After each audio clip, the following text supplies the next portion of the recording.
नमस्कार। झारखंड विधानसभा चुनाव के नतीजे आए हुए 3 महीने से अधिक का समय हो गया, लेकिन आज जाकर करके आखिर भारतीय जनता पार्टी ने विधानसभा में अपना प्रतिपक्ष का नेता चुन लिया। विधायक दल का एक मीटिंग हुआ जिसमें कि केंद्रीय पर्यवेक्षक केंद्रीय मंत्री भूपेंद्र यादव के उपस्थिति में यह मीटिंग हुई और उसमें बाबूलाल मरांडी, जो कि भारतीय जनता पार्टी झारखंड के अध्यक्ष भी हैं, उनको अपना विधायक दल का नेता चुना। अब वो झारखंड में प्रतिपक्ष के नेता होंगे। हमारे साथ इस विषय के ऊपर चर्चा करने के लिए जुड़ रहे हैं वरिष्ठ पत्रकार और झारखंड मामले के जानकार अमित कुमार। अमित जी नमस्कार।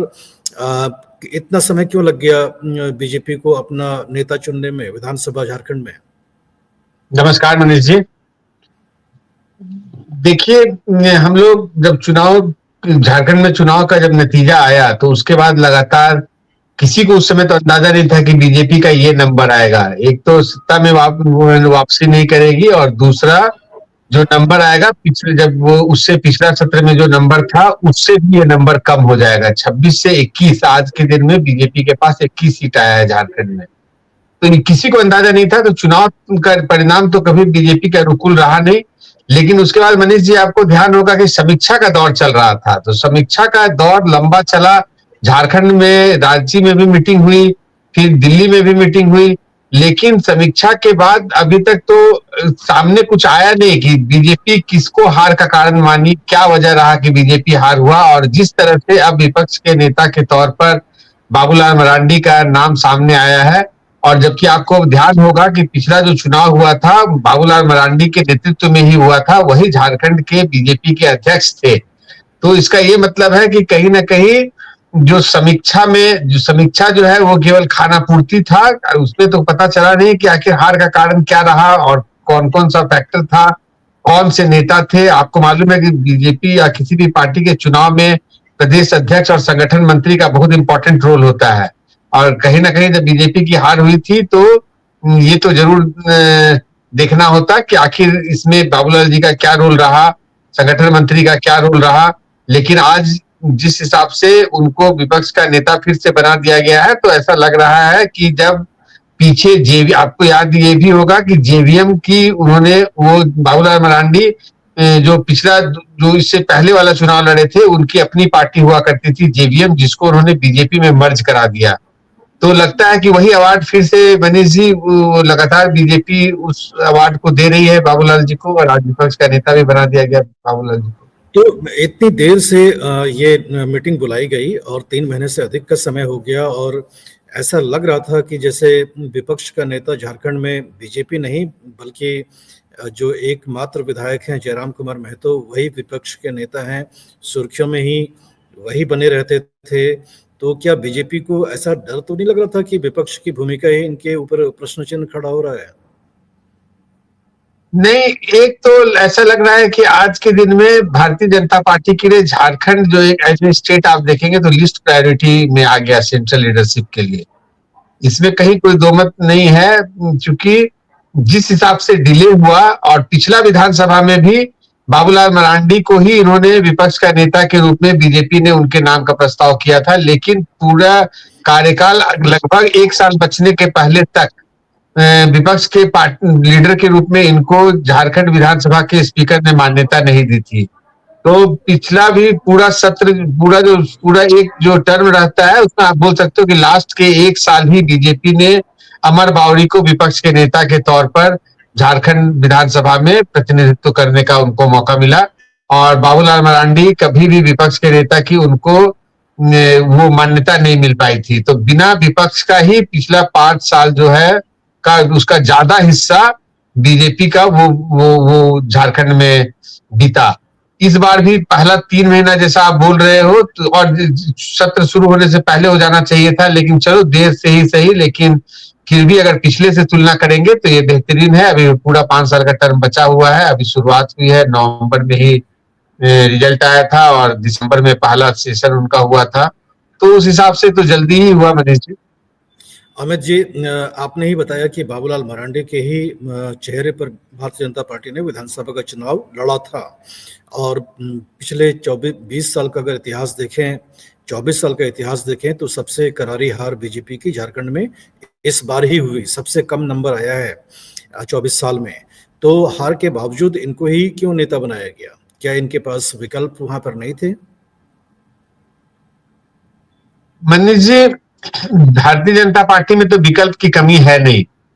बात यह है कि केंद्र अभी भी उन्हीं पर विश्वास कर रहा है, और शायद एक कारण है, हालांकि ये भी कारण मैं नहीं मानता हूं, कि वहां झारखंड को ट्राइबल स्टेट्स माना जाता है, और आदिवासियों का पॉपुलेशन जो 20-22% की बात होती है, तो उतना पॉपुलेशन है पूरे झारखंड में, जो कि चुनावी राजनीति में उस नंबर का बहुत इंपॉर्टेंस है।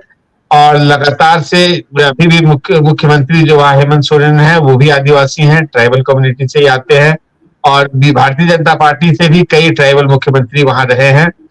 तो लेकिन इस बार जिस हिसाब से जितने भी एसटी सीट्स हैं, उसमें एक चंपई सोरेन को छोड़कर कोई भी ट्राइबल बीजेपी का जीत नहीं पाया। आपको ध्यान होगा कि बाबूलाल मरांडी जनरल सीट से चुनाव जीत कर आए हैं। तो भारतीय जनता पार्टी में 2 ट्राइबल विधानसभा में सदस्य चुनकर गए हैं, एक बाबूलाल मरांडी, दूसरा चंपई सोरेन। एक तो एसटी सीट से आए हैं और दूसरा जनरल सीट से जीत कर आए हैं। और आपको ये भी पता है कि चंपई सोरेन मुख्यमंत्री थे जेएमएम के तरफ से, और जब हेमंत सोरेन जेल गए थे तो आखिर वो दूसरे पार्टी से आए हैं, भारतीय जनता पार्टी में उनका पहला ही ये अनुभव है। और अभी आप मान के चले, अगर जोड़ेंगे तो 6 महीने से ज्यादा उनको भारतीय जनता पार्टी में आया हुआ नहीं हुआ है। चुनाव से 1-2 महीने पहले ही वो भारतीय जनता पार्टी में शामिल हुए थे। तो उस हिसाब से आप ये बोल सकते हैं कि कहीं ना कहीं मैं अभी भी भारतीय जनता पार्टी को ट्राइबल वोट्स का एक मोह है, और उनको लगता है कि बाबूलाल मरांडी अगर चेहरा होंगे या कोई एक ट्राइबल लीडर ऑफ अपोजिशन होगा तो। और हालांकि बाबूलाल मरांडी का अनुभव बहुत है, वो राज्य के पहले मुख्यमंत्री रहे हैं, लेकिन बाद में कई एक विवादों के कारण वो बीजेपी छोड़कर चले गए थे, और फिर कई चुनावों को अपने बैनर पे लड़ने के बाद फिर वो पिछले जो टर्म था उसमें, उसकी शुरुआत में ही वो भारतीय जनता पार्टी में उन्होंने अपने पार्टी को मर्ज कर लिया था। तो मुझे तो लगता है मनीष जी, कहीं ना कहीं आदिवासी वोट अभी भी बीजेपी को लगता है कि शायद बाबूलाल मरांडी अगर लीडर ऑफ अपोजिशन रहेंगे तो आदिवासी वोटों का समर्थन मिलेगा। लेकिन मैं मानता हूं कि अब बीजेपी को नया एक्सपेरिमेंट करना चाहिए था, नया चेहरा कोई सामने लाना चाहिए था, ट्राइबल के तौर पर ही अगर लाते तो। क्योंकि इससे पहले समीर उरांव भी झारखंड से आते हैं, उनको भी एसटी मोर्चा राष्ट्रीय स्तर पर राज्यसभा भी दिया गया था, उनको एसटी मोर्चा राष्ट्रीय का अध्यक्ष भी बनाया गया था, लेकिन वो लोकसभा के चुनाव में भी वो हार गए थे, फिर विधानसभा के चुनाव में वो हार गए। तो किसी ट्राइबल को, किसी ट्राइबल्स का तो कम से कम समर्थन नहीं मिल रहा है, ये तो स्पष्ट है। और बीजेपी मानती है कि अगर आदिवासी वोट का हल्का भी समर्थन मिला होता तो आज वहां झारखंड में परिणाम कुछ और होता। मनीष जी। अमित जी, अभी बीजेपी के अंदर में संगठन का चुनाव भी हो रहा है, झारखंड के अंदर भी निचले स्तर पर संगठन का चुनाव हो रहा है। तो आने वाले समय में समीकरण क्या देख रहे हैं आप बीजेपी के अंदर में? क्या भारतीय जनता पार्टी का जो अध्यक्ष झारखंड में होगा वो नॉन ट्राइबल हो सकता है क्या? क्योंकि मरांडी अभी अध्यक्ष हैं और एक पद वाली सिस्टम होती है बीजेपी में, 1 मैन 1 पोस्ट। तो ऐसे हालात में आप किसको अध्यक्ष बनता हुआ देख रहे हैं झारखंड में? नहीं, ये तो अब तय हो गया मनीष जी कि कोई नॉन ट्राइबल ही वहां अध्यक्ष होगा, क्योंकि हर 2 में एक ट्राइबल को प्रेफरेंस होता है, दूसरा नॉन ट्राइबल होता है। तो हालांकि भारतीय जनता पार्टी ने मुख्यमंत्री के तौर पर भी रघुवर दास को मुख्यमंत्री बनाकर वहां एक नया एक्सपेरिमेंट किया था, जो कि आज तक अगर आप ध्यान देंगे तो बीजेपी का जो वोट बैंक है उसमें तो कोई कमी नहीं आई है। तो उसमें नॉन ट्राइबल वोटर्स आज तक भी भारतीय जनता पार्टी के साथ बहुत बड़ी मात्रा में उसके समर्थन में खड़े हैं।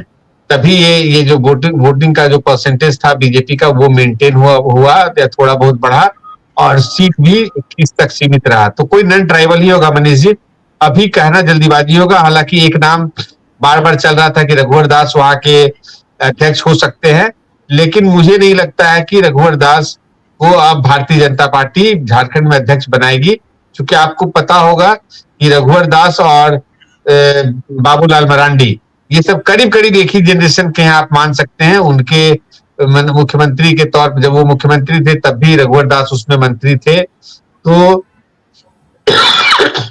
माफ कीजिएगा, तो कहीं ना कहीं मुझे लगता है कि अब रघुवर दास का झारखंड अध्यक्ष पे बनने की संभावना थोड़ी कम हो गई है मनीष जी। अगर वो झारखंड के अध्यक्ष बनने के लिए ही अगर उन्होंने राज्यपाल से इस्तीफा देकर एक्टिव पॉलिटिक्स में अगर वो आए हैं, उनकी कहीं ना कहीं ये मंशा होगी कि झारखंड में वो फिर अध्यक्ष बनेंगे, तो अगर बाबूलाल मरांडी अगर बन गए हैं विपक्ष का नेता, तो मुझे नहीं लगता है कि अब रघुवर दास को अध्यक्ष बनाया जाएगा। कोई नया ही चेहरा होगा, लेकिन नॉन ट्राइबल।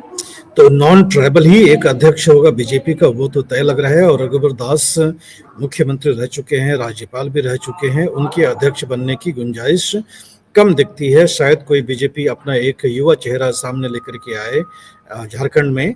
लेकिन जो आपने कहा कि एक जनरेशनल जो है, एक ही जनरेशन के जो बीजेपी में नेतृत्व है, वो कहीं ना कहीं बहुत पुरानी हो चुकी है झारखंड में। तो एक जनरेशन जो हम कहते हैं ट्रांजिशन, वो झारखंड में होता हुआ दिखाई नहीं पड़ रहा है। तो ऐसे कौन प्रतिभा आपको दिखाई पड़ रहे हैं जो कि आने वाले समय में अगले जनरेशन का प्रतिनिधित्व झारखंड में बीजेपी के लिए कर सकते हैं?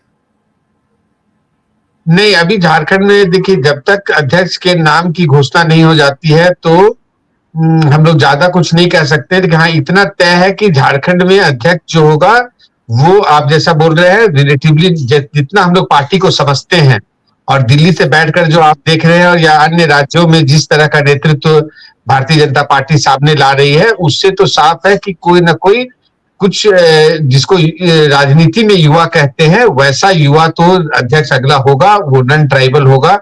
और 1-1.5 महीने हम लोग को और इंतजार करना पड़ेगा। जब नया राष्ट्रीय अध्यक्ष आ जाएंगे तो शायद उसके बाद ही झारखंड में अध्यक्ष के नाम की घोषणा हो, क्योंकि ऐसे भी राज्य में अभी इलेक्शन 5 साल के बाद होना है, और करीब करीब वहां केंद्र का जो लोकसभा का चुनाव और विधानसभा का चुनाव 6 ही महीने का अंतर है।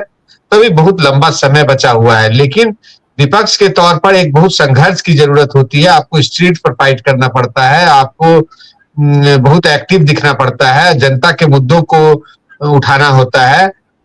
और कहीं ना कहीं इसमें अगर कमी होता हुआ दिखेगा तो आप बाउंस बैक तो नहीं कर सकते हो इतना आसानी से, खास करके वो राज्य जहां आपका डेमोग्राफी और जहां का जो इक्वेशन है, वोट का इक्वेशन है, वो उतना टफ हो। तो भारतीय जनता पार्टी को बहुत सोच समझकर किसी युवा चेहरे को नेतृत्व देना पड़ेगा और टीम में अच्छा खासा बदलाव करने की जरूरत है। मनीष जी।